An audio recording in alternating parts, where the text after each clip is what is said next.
Today, I'll have a conversation with David T. Stevens about wellness and the way he's defining it. Very interesting about mindfulness, about fitness, and also doing things with purpose and meaning for yourself. And we're going to talk about what you can do to have your meetings a little bit more healthy.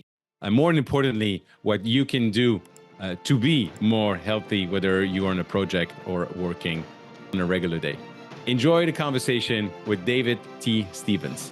Hello and welcome to a new episode of the Business of Meeting podcast. And today we're going to talk about the wellness. We're going to talk about being fit. We're going to talk about, mental health as well.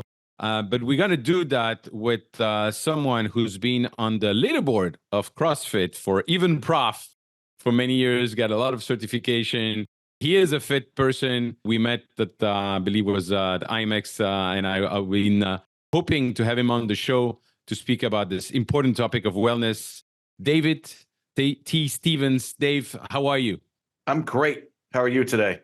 Very well. I'm glad you can come on the show and tell us a little bit about not only your journey, but how we can keep fit and working in this amazing meetings and event industry.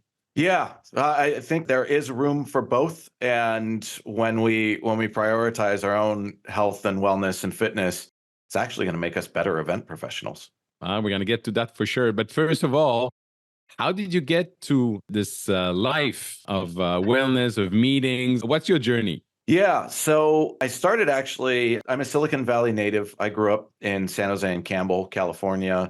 And my first job basically coming out of high school was in sales for internet service providers. And this is in the first .com, to go ahead and let everyone know how old I am. And in that sales role, I got to work some trade shows. Okay. And that was my first exposure to events. And I thought, wait, this is a job? People get to do this? Fast forward a few years, I ended up transitioning out. I started working part-time for the XFL. They were actually a client of mine for the sales job I had. But it was the first XFL. It was Vince McMahon's football league. And hold on, you're talking to someone who's not a gamer. So what is XFL? So do you know who Vince McMahon is? You know what? I wish I could tell you yes. I'll take the excuse that I moved to this country 10 years ago, but it probably won't be an excuse. So you've seen wrestling, right? The crazy, yes. Like The Rock, yes. Hulk Hogan. Vince McMahon was the man behind wrestling. Oh. He started a spin-off of American football. It was supposed to be NFL meets WWE. Oh my God. And okay, so it was supposed to be this very aggressive smash mouth football, because what football needs is more violence. And but this was also when, it was kind of the last hurrah of typical male stuff. There was Spike TV and all these things happening in the early 2000s. Anyways, I got started doing promotional stuff with them in the NFL or the XFL. And then I went from there and I started working at a radio station, a country station of all things. And I really started to understand what events were and how they were all tied together. And then when the .com bust, I was working part-time at a different radio station, and I left a 6-figure income to go make minimum wage working events. I was poorer than I had ever been, but I could not be happier every day. And I was like, this is it. I found it. I found what I love. Now I just have to work hard enough so that the money will follow. So I stayed in radio for a little bit. I worked my way up through some different radio stations. I went and I did experiential marketing campaigns across the country, which this is in 2005, when experiential, people still didn't even know what it was yet. And now all we talk about is experiences. I worked some crazy gigs. I was the front of house, back of house, and stage manager for MTV Spring Break in 2006. Oh my God. Yeah. And then I worked my way up until I got into corporate, because when you're doing stuff like that and tour managing, you're literally planning events at 80 miles an hour, because you have a hotspot in the car, you're logged into your laptop, you're in a bus or an RV, and you're planning the next stop, or if something sells out, then you're going to add another date or whatever. And I was on the road, let's say 10 months out of the year. I didn't even have an apartment. My stuff stayed in storage. I'd go crash with friends for a couple of weeks and then back out on the road. So I segued into corporate. And along that way, I got an affinity for fitness. I went through my own little self journey.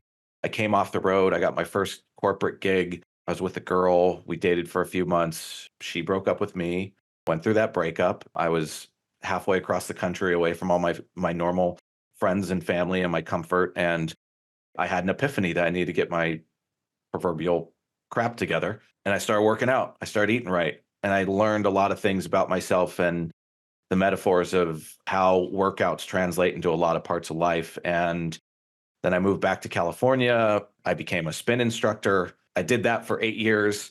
But along the way, I stayed in corporate events. I prioritized my fitness. And I got the opportunity to work for 24 Hour Fitness as their corporate in-house planner. So I planned their meetings, their incentives, et cetera.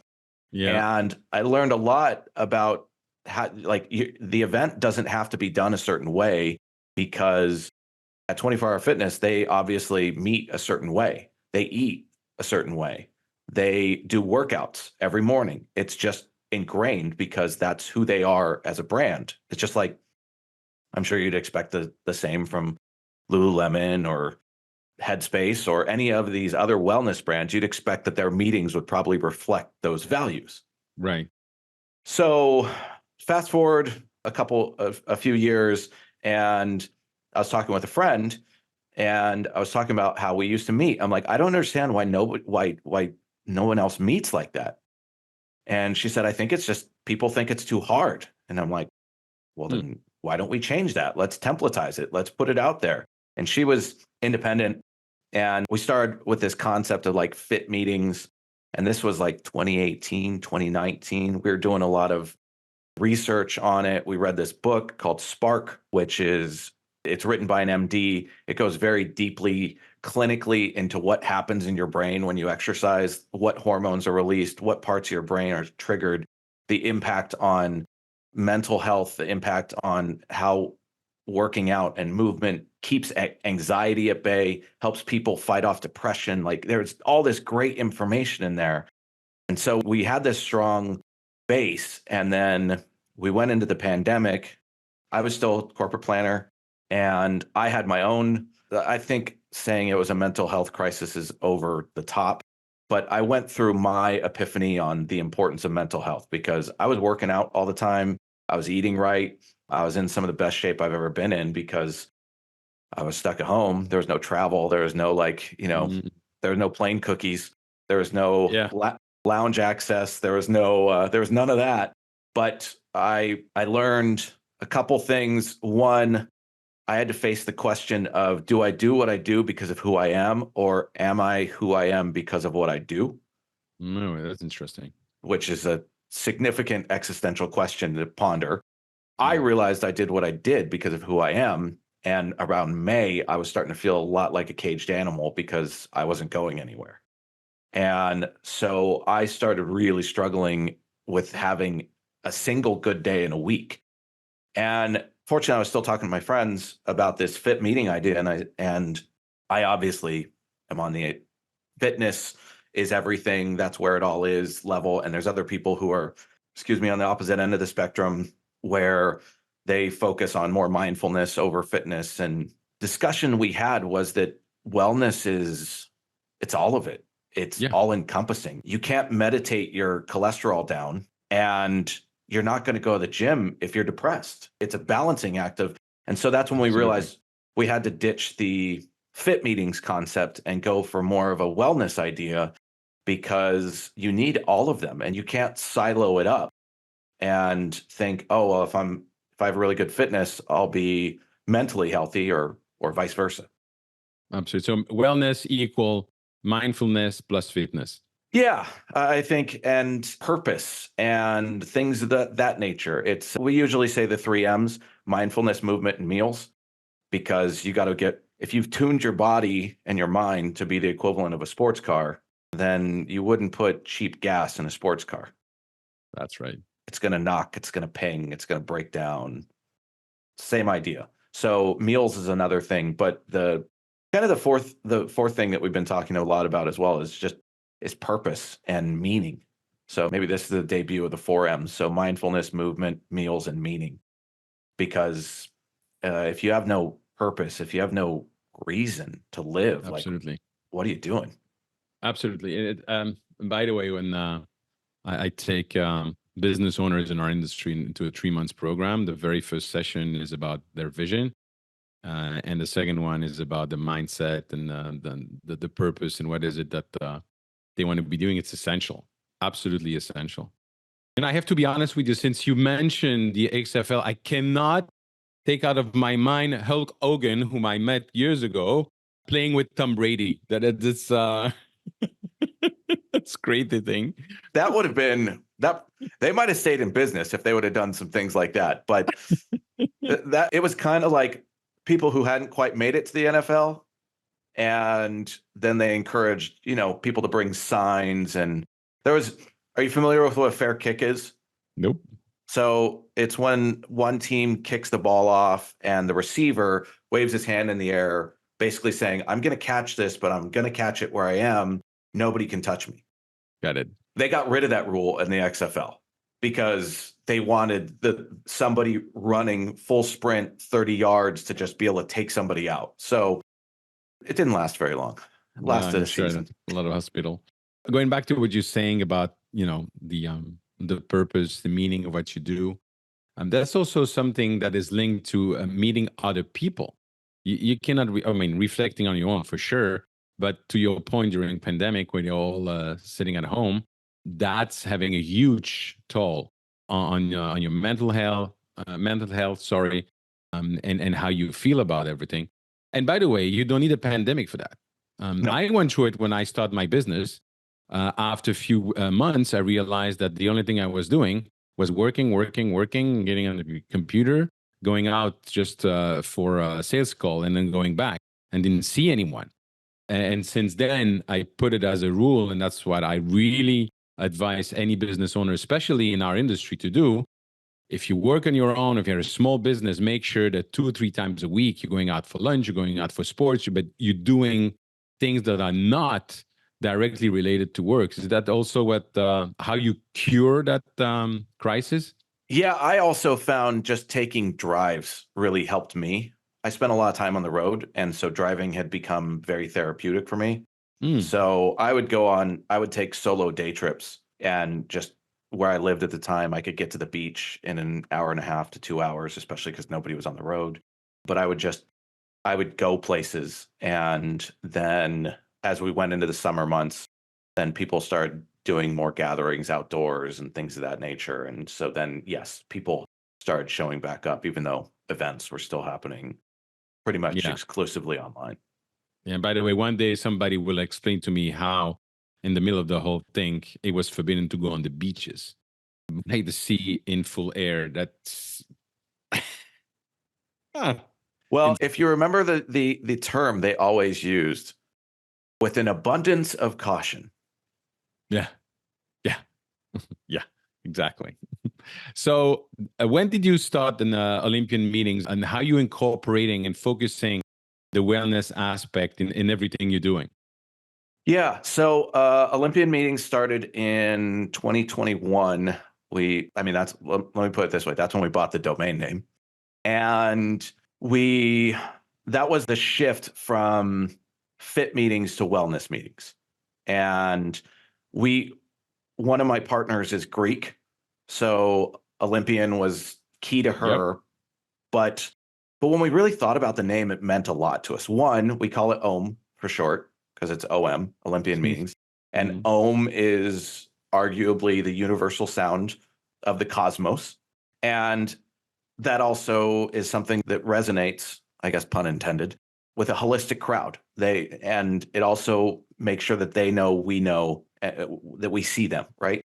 On the flip side of that, when you think about the Olympics, very fitness related, but it's also very cultural, in the sense that every country, unless you're doing terrible things to humanity, is invited to participate in the Olympics. Most things aren't actually considered a sport, CrossFit included, unless it's at the Olympics. The Olympics are the gold standard for any given thing. If you win a gold medal at the Olympics, there's no debate that you're the greatest in the damn world. It's full stop, right? Oh, you think you're good at curling or you think you're good at weightlifting? Did you win a gold medal at the Olympics? No. Okay. So the name meant a lot to us because there was a lot of underlying meaning. So we started it in 2021 as this concept. And then what happened is we got asked to do a white paper on our formula. And we presented the white paper in the beginning of 2022. And so what we did is we took a lot of that stuff from that book, Spark. And then we also did, so the white paper was co-authored by 4 of us, including an MD and a certified nutritionist. So we also incorporated meals into that. And we did the research to figure out what types of foods you should be including at your events. And I say including very specifically because the meals isn't about forcing everyone to eat grilled chicken and broccoli. It's about offering that as an option for people who are looking for that. Just like you would offer a vegan option if you had vegan people coming, or a gluten-free option, or whatever. It's about making sure that you're giving your guests that agency to make the choices they want to make. One of the things I learned from my days at 24 is our attendance registration was, when it came to food, was very comprehensive because I needed to know if people were trying to gain weight, if they were trying to lose weight, or if they were on a cheat day. Because if anybody's seen The Rock's, speaking of, WWE, his cheat days, when people are on cheat days, that's like their day for sanity, especially if they're following a really strict meal plan. That's their only day. So there's a lot of egg whites, but bacon on those buffets, because you had to appeal to both sides of the fence and give people the agency to choose what they wanted to make, the choices they wanted to make that day. Makes sense. Absolutely. By the way, do you know how you recognize, how you know somebody is vegan? They'll tell you. They will tell you. Exactly. It's the same with CrossFit.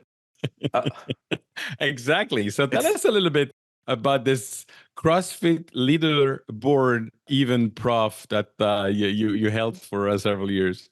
Yeah. So 5 years standing. For 3 years, I was the fittest EventProf, period.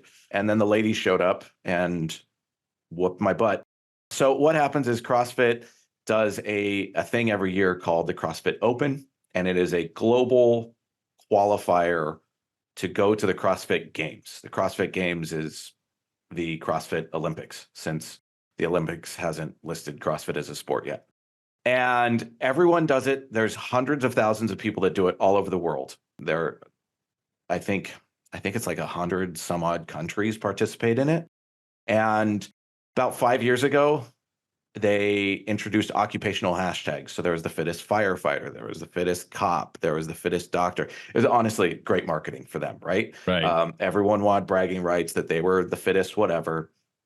And they have age groups and male and female divisions. And then they introduced occupational hashtags. And the first time I did it, I added EventProf to my profile. And I was the only one on the leaderboard for event professionals. And that was like, okay, well, this is new, right? The hashtag thing is new. People didn't think about it, probably, whatever. Year 2, the only person on the leaderboard. Year 3, the only and this is across every category. And I was like, there's something wrong here. And this coincided with us going from fit meetings to wellness, and I started to connect the dots. So to me, the fact that I was the only event professional out of 100,000+ people doing this thing around the world seemed crazy to me. I know that's not the case. I know I knew there had to be people out there doing this, but that just weren't acknowledging it. So I think I started in year 3, like calling myself the 3-time fittest event professional, because I was just trying to goat some people into participating and adding the hashtag and bringing some visibility to it. Because quite honestly, if we showed up in the numbers that police and firefighters and Marines and doctors and whatnot showed up in, like, we would get a lot more attention and be seen as a real industry. And it started to work a little bit. Like I said, the ladies showed up first, which, given the demographic of the industry, and it made sense. But there was only on the guys' side of things, there was only one or two that showed up here and there, and I was able to beat both of them. So I can claim that I am the 5-time fittest male event professional. I love it. And what was really fun is actually at IMEX last year, I was on the run, Yeah. and there was another guy who saw me. I don't know how. He goes, "You do CrossFit, huh?" And I was like, "Yeah." He goes, "All right, we got to take a picture." I do, and he's from the Dominican Republic. And another friend of mine was with me, who's really into fitness, Anka, and she goes, "He's the 5-time fittest event professional because of the CrossFit Games," and he's like, "Not anymore." So it should be it. I kind of want to do it one more time just to see if he shows up and he lists his EventProf hashtag, because if you don't list it, you're not on the leaderboard, and I get to keep making this nonsense claim. But I will also say there is a woman who actually went to the games last year. I had her on my show. She's the only event professional I know that's ever been to the CrossFit Games. So she is definitely the fittest event professional kind of all time as it stands. What's her name? Her name is Shay Williams. And what's the name of your show? My show is called Return on Wellness. Brilliant. So we need to listen to her. Yeah, she was episode 2 of my first season. So last year about this time. And she is the community and brand manager she used to be at Lululemon, and now she is with a sports supplement company that's run by CrossFitters.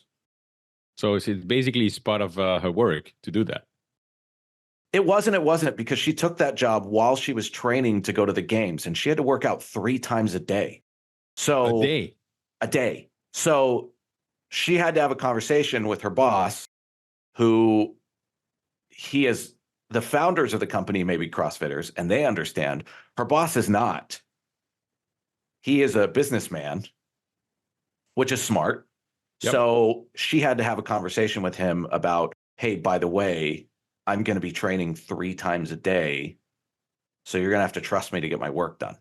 So it was a very interesting conversation about choosing the hard things in life.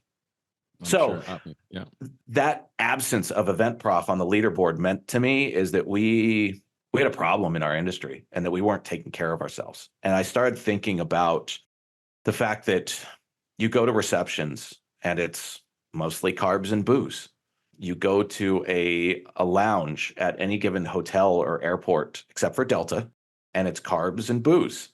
Delta always has a hot protein. It's actually why I moved to them from the other airline I was at. Is when I go into the lounge, I know there will always be protein.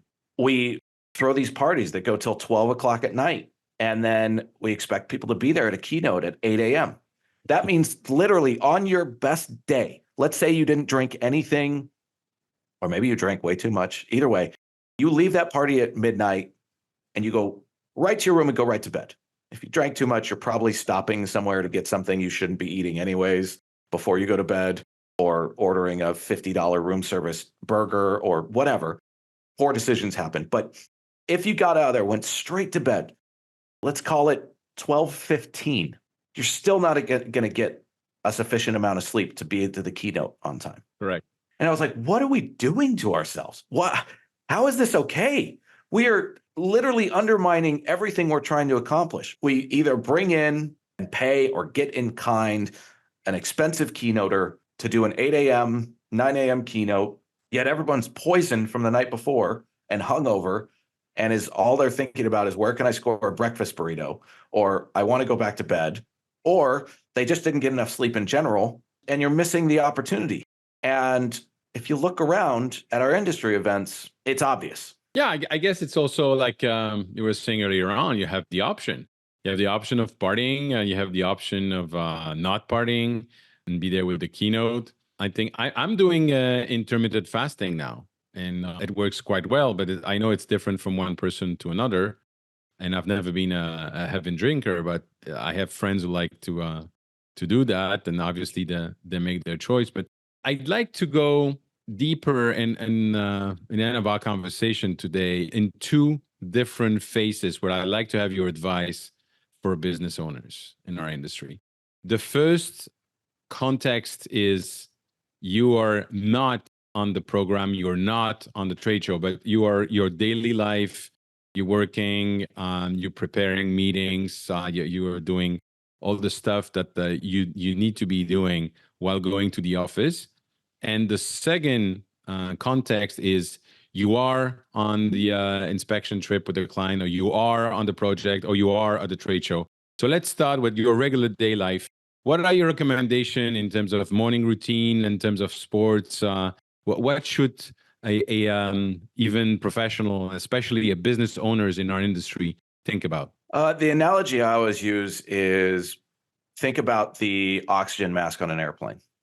The instructions are very obvious. They say, put your own mask on before you even help a child. Correct. The point being is that if you're deprived of oxygen, you aren't going to be able to help anybody.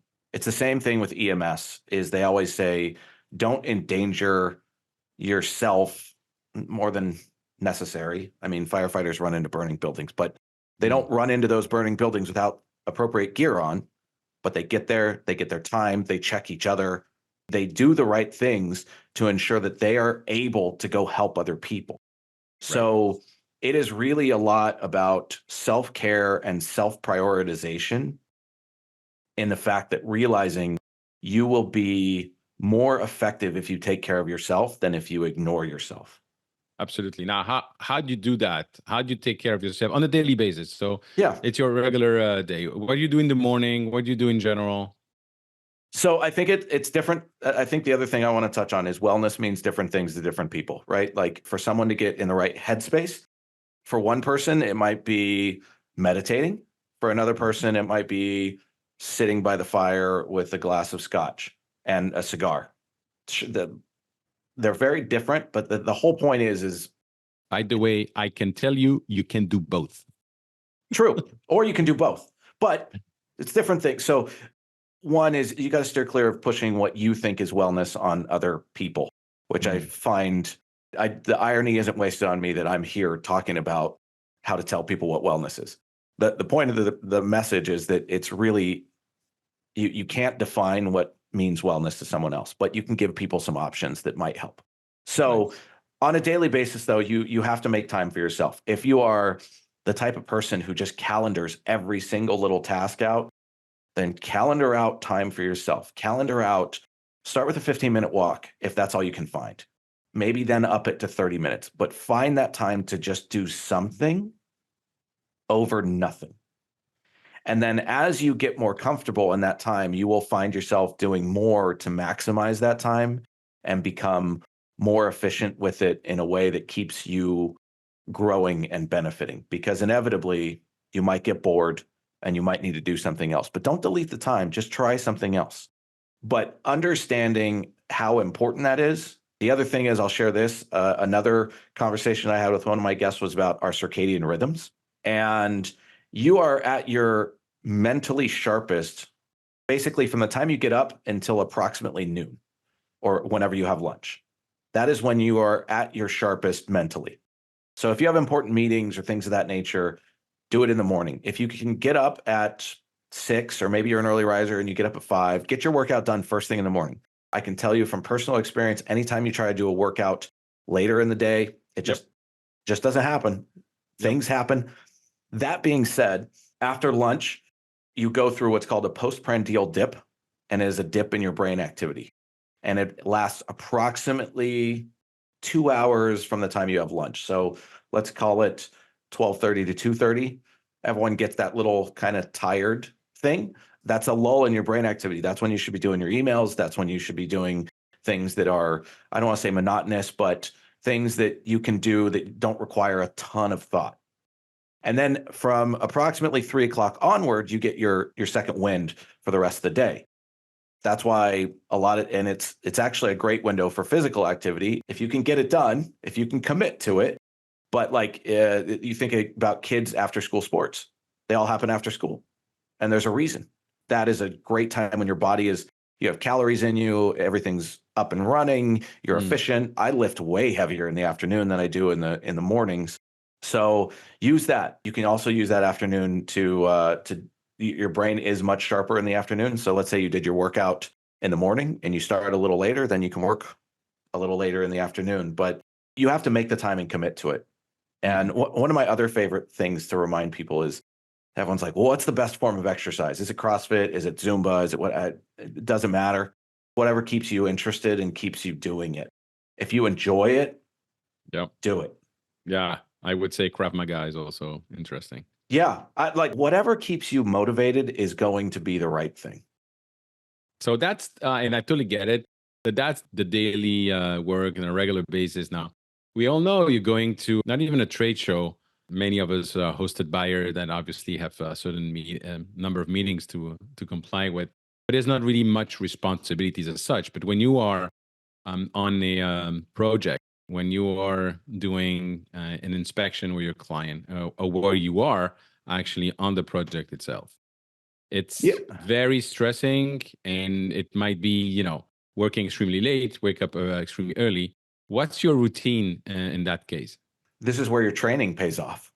I had a conversation with the CMO of an event tech company, and we came to the realization that events are a team sport and they are physically demanding. Sure, it's not the XFL. I mean, you're not going to get tackled. I mean, you might, but most likely not. But everyone has to show up and pull their weight. Everyone has to show up and be sharp. Everyone has to show up and participate and be all pulling in the same direction, right? So if you're doing the things day to day that you should be doing, you are going to thrive in that environment. I make sure I always get up and I do some type of workout first thing in the morning, because I know that my brain is going to be sharper because of it, because I have increased my heart rate, because I have dilated all of the blood vessels in my entire body, including my brain. I am going to be more effective on site that day, and I am going to be able to be a better teammate to everyone else on site. So, and one of the, I don't want to say easy ways, but one of the ways you can do that is by building these things into your event. So if you have workouts scheduled in the morning, make sure all your instructors are there, and then stay for one. Then you can leave. You can go check on breakfast, make sure it's going to be ready to go to your room, shower, get ready, come back down early. I know I don't want to be dismissive of people who have hair and they have to shampoo their hair because it got sweaty and whatnot. I know I don't have any, but look at your agenda and time it out, or go to the workout. Maybe the workout's an hour, stay for a half hour, but you can do something and then go shower, be there for breakfast, check your breakfast, check your signage, all that stuff, make sure rehearsals are, and then, but you got something in. And then during the day, if you made the right menu selections, guess what? You can eat right too, because we all have to plan a menu, and it's not about, oh, I have to spend X percentage more because of I need organic, blah, blah, blah, blah, blah. No, actually, you don't. You actually, it's kind of the thing of, let's say, think about desserts, right? Like, say you pick something off the menu that said comes with brownies, and you go, hey, have a conversation with your event manager at the venue. Hey, can we half the order of brownies or 3/4 it, depending on once you know your people? Can we, instead of doing 100% brownies, can we do brownies for 100 people and whole fruit for 25 people? Or something of that nature. That way people have that choice. That way you have that choice. And when planners are prioritizing themselves, when they work through those menus, they're going to be thinking about, well, what am I going to eat on site? Which, unfortunately, we're all a little selfish when it comes to that. Absolutely. No, yeah, I couldn't help but smiling and thinking that one day at the former school of one of my kids, they were really focused on health, and one day there was pizza with vegetables. So that's what the health option. I mean, it's a start. I think that's the other thing is, if you're aiming for perfection, it's just like the workouts. Like, oh, I need an hour. If I don't have an hour, I'm not going to work out. Wrong mentality. If you have half an hour, just do something. If you have 15 minutes, go. Guess what? If you try to do 100 burpees in 10 minutes, you're going to be fine. You're going to be like, holy crap. You do 10 burpees every minute for 10 minutes. 10 minutes. That's it. You're bad for the knees. Bad for the knees. You can do stand-up get-ups or get-downs where you just kind of fall on the floor. Either way, the point I'm making is that you got to try something. And sure, maybe it's not a 50-50 split, on the menu where you have, I don't know, something soaked in butter and then grilled chicken, but you do a 75-25% split. Or you start with those little changes and you see how people respond. Because I can guarantee you, when you add bright colors and interesting food to the buffet and you stay away from the beige, people are going to be very happy with it. And I've personally seen the numbers. Very good. David, thank you so much. What is your goal for this year for you, wellness wise? I don't know if it's going to happen this year, but I know what I'm working towards. And that is it's all metrics based on fitness for the most part. It's a 405 deadlift because I used to be able to do that before. It's a 315 back squat, 225 clean and jerk, and two other goals: a 6-minute mile and not to turn into a jerk along the way.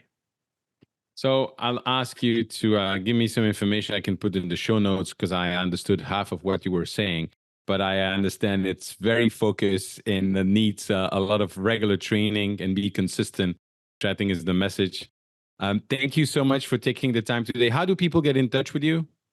If you search David T. Stevens or at David T. Stevens on LinkedIn or Instagram or on YouTube, the show is called Return on Wellness. I only do one a month because they're in person. If I tried to do one a week like you, I don't think I'd make it. Very good. Thank you so much. And I hope to see you in person soon. Yes, me too. David, thank you so much for sharing your experience with us. And once again, I can't help but picturing Hulk Hogan playing against Tom Brady. That must have been something. Anyway, ladies and gentlemen, if you want to connect with me, please do so on LinkedIn. And if you enjoyed this conversation, please share it with your network. Thank you.